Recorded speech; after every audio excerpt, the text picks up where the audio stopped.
Hi, hello, it's Nikki and welcome to my messy bookshelves. So today I am here to share 10 classics for beginners. And I mean for beginners, okay? Because I was looking for something like this. This is the list that I wish that I had when I first started reading classics, okay? Because back in the early 2000s when I started reading classics and I was searching for lists of classics for beginners, I was getting recommended stuff like this. The Epic of Gilgamesh, an ancient epic poem that is not for beginners, okay?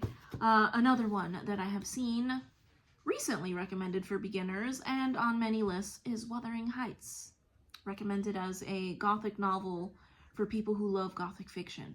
This was not something I should have read as a beginner, okay? And I still hate that I read that as a beginner. So these are books that I think are very accessible and entertaining and will satisfy that craving that you have to read a classic while also being extremely entertaining and kind of give you a little bit of confidence, because I know that when I first read these two, I was not feeling very confident afterwards. So without further ado, let's get into it. Oh, and before I start, I need to make a disclaimer that I know that I am not a literature major and I do not have a background in English lit. I'm just someone who loves to read and someone who really wanted to read the great books and started on that quest several years ago. So here we go. The first book that I have is My Bondage and My Freedom by Frederick Douglass. And this is an autobiography. This is the only nonfiction on the list, but my gosh, does it read like an action-packed novel. This is gripping. This is written by Frederick Douglass, who, if you don't know, was a man who was born into slavery and later escaped from slavery and self-educated and became a social worker for ending slavery. So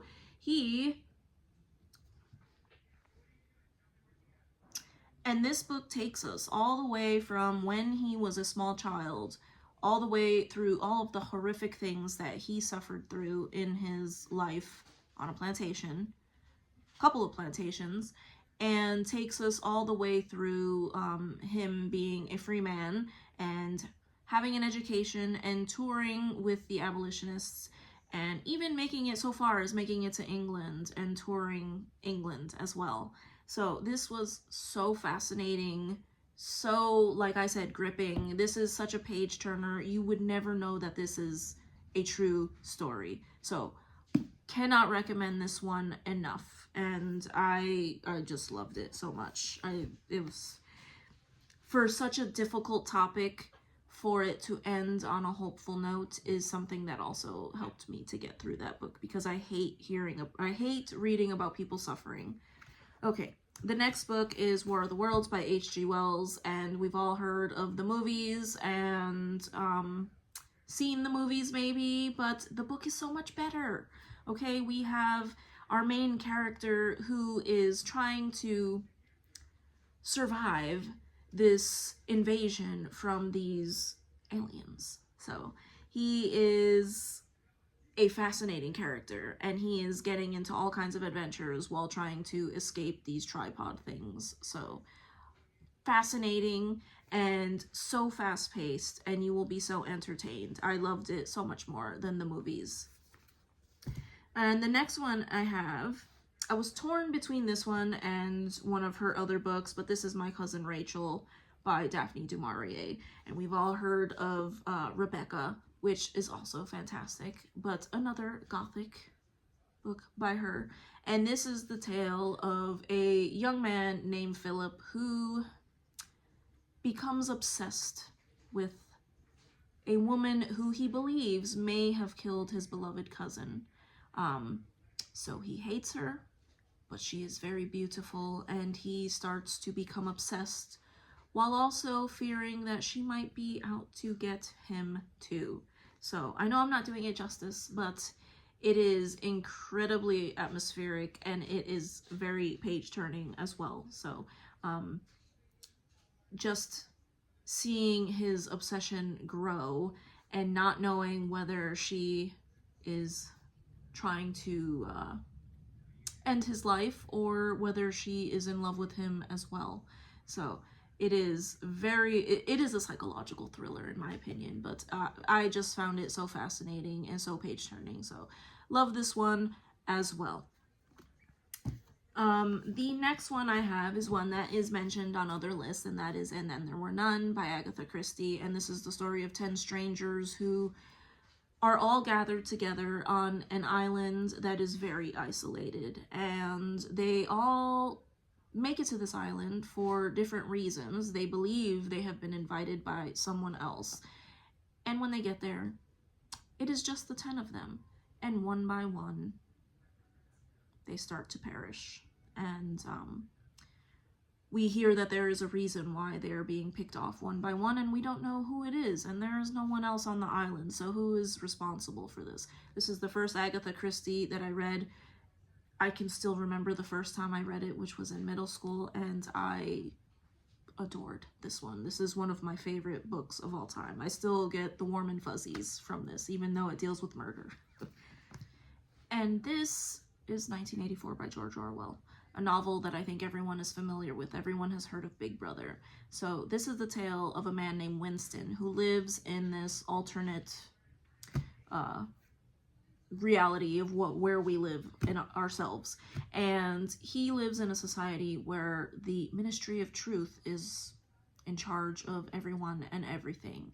And slowly he starts to look around him and think for himself, and he starts to notice some very strange things.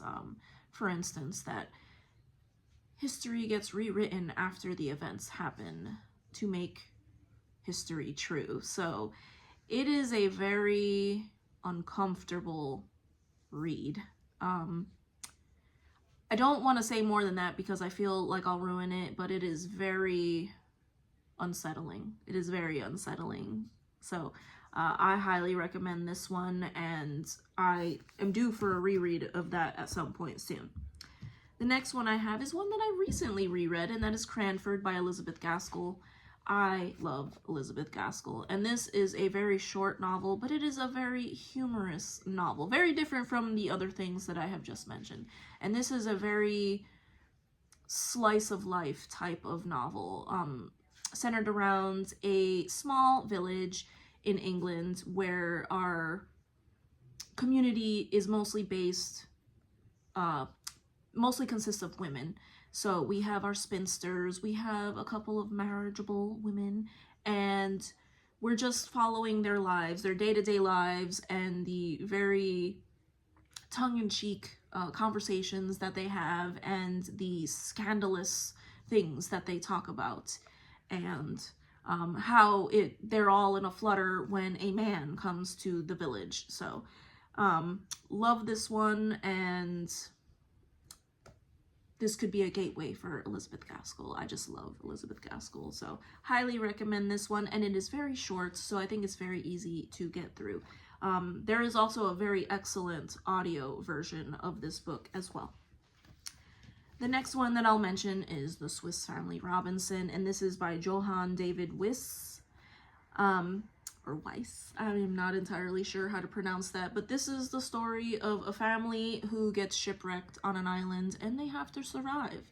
So if you like adventure and you also like a wholesome family story, this was very entertaining for me, and I found it very heartwarming as well. We have our family that's sticking together and making it through all of the obstacles that are put in their way, from the time that they have to abandon their ship and survive on this island. So love this one, and actually looking forward to possibly getting my little one to sit and read this with me as well. The next one is actually one that I have read with her, and I've mentioned it before on my channel, but that is A Little Princess by Frances Hodgson Burnett. And I was going to talk about The Secret Garden, but I feel like this one has so much more drama like, there is a villain in this one. And we have this little girl who travels from India to go to boarding school in England, and her circumstances change while she is at this boarding school. And we see her from this very pretty, spoiled little girl to a very poor girl, and how she herself stays the same pure and kind little girl while she is going through these horrible things, and the people around her, how they are treating her differently, and some of them are not. So I just love this one, and I have read this one several times, but highly recommend it. Easy to get through, not very long, and very, very heartwarming story. The next one is a little bit of a different pace, one that everybody has heard of, and that is The Fellowship of the Ring. Everybody says The Hobbit. I disagree. I think that The Fellowship of the Ring, which is the first in the trilogy for Lord of the Rings, I think this is the best one. We have a tale of adventure and friendship and all different kinds of races gathering together to go on this adventure and this quest. And you name it, there is something for everyone in this book, and it is one that I return to again and again. I don't always reread the trilogy, but I do always reread this book. So, I don't know, I find with The Hobbit, which is recommended so much, I find the songs to be a little bit much, and the dwarves are not really, they're kind of annoying in my opinion, but I love getting to meet all the different races and characters that we have in this book. So, highly recommend Lord of the Rings, The Fellowship of the Ring. And then the next one, the next two are some that you probably may have seen on other lists before, but this is Dracula by Bram Stoker, and this is a wonderful, suspenseful novel. So much better than any Dracula movie, show, depiction that I have ever seen anywhere else. This is the real thing. And this book is told solely in, what's the word for it? Ephemera? I can't remember the word. This book is told in the form of letters, diaries, newspaper clippings, and we are following our main group of friends, and one of them has traveled to Romania and has made contact with Dracula himself, and making it back to England, he and his friend Van Helsing are trying to defeat Dracula before he harms our main character's love interest. And yes, it's not as cheesy and melodramatic as it is in the movies. This is so much more atmospheric and suspenseful, and I love it. I love it, and it is one that I have read several times. I wish that I had read this sooner. And then the last book that I have here is Northanger Abbey by Jane Austen.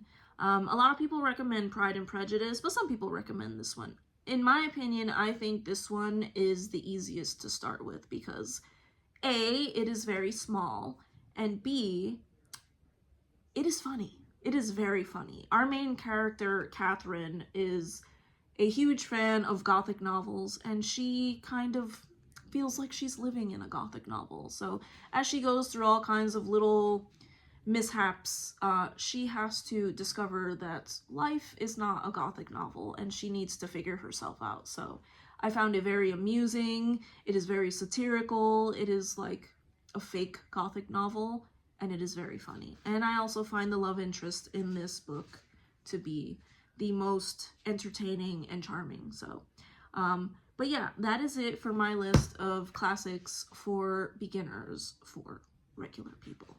And I thank you so much if you made it to the end of this video, and I hope to see you in the next one. And I would love to hear if you have read any of these or if you have any recommendations for beginners. But I thank you so much. Take care. Bye.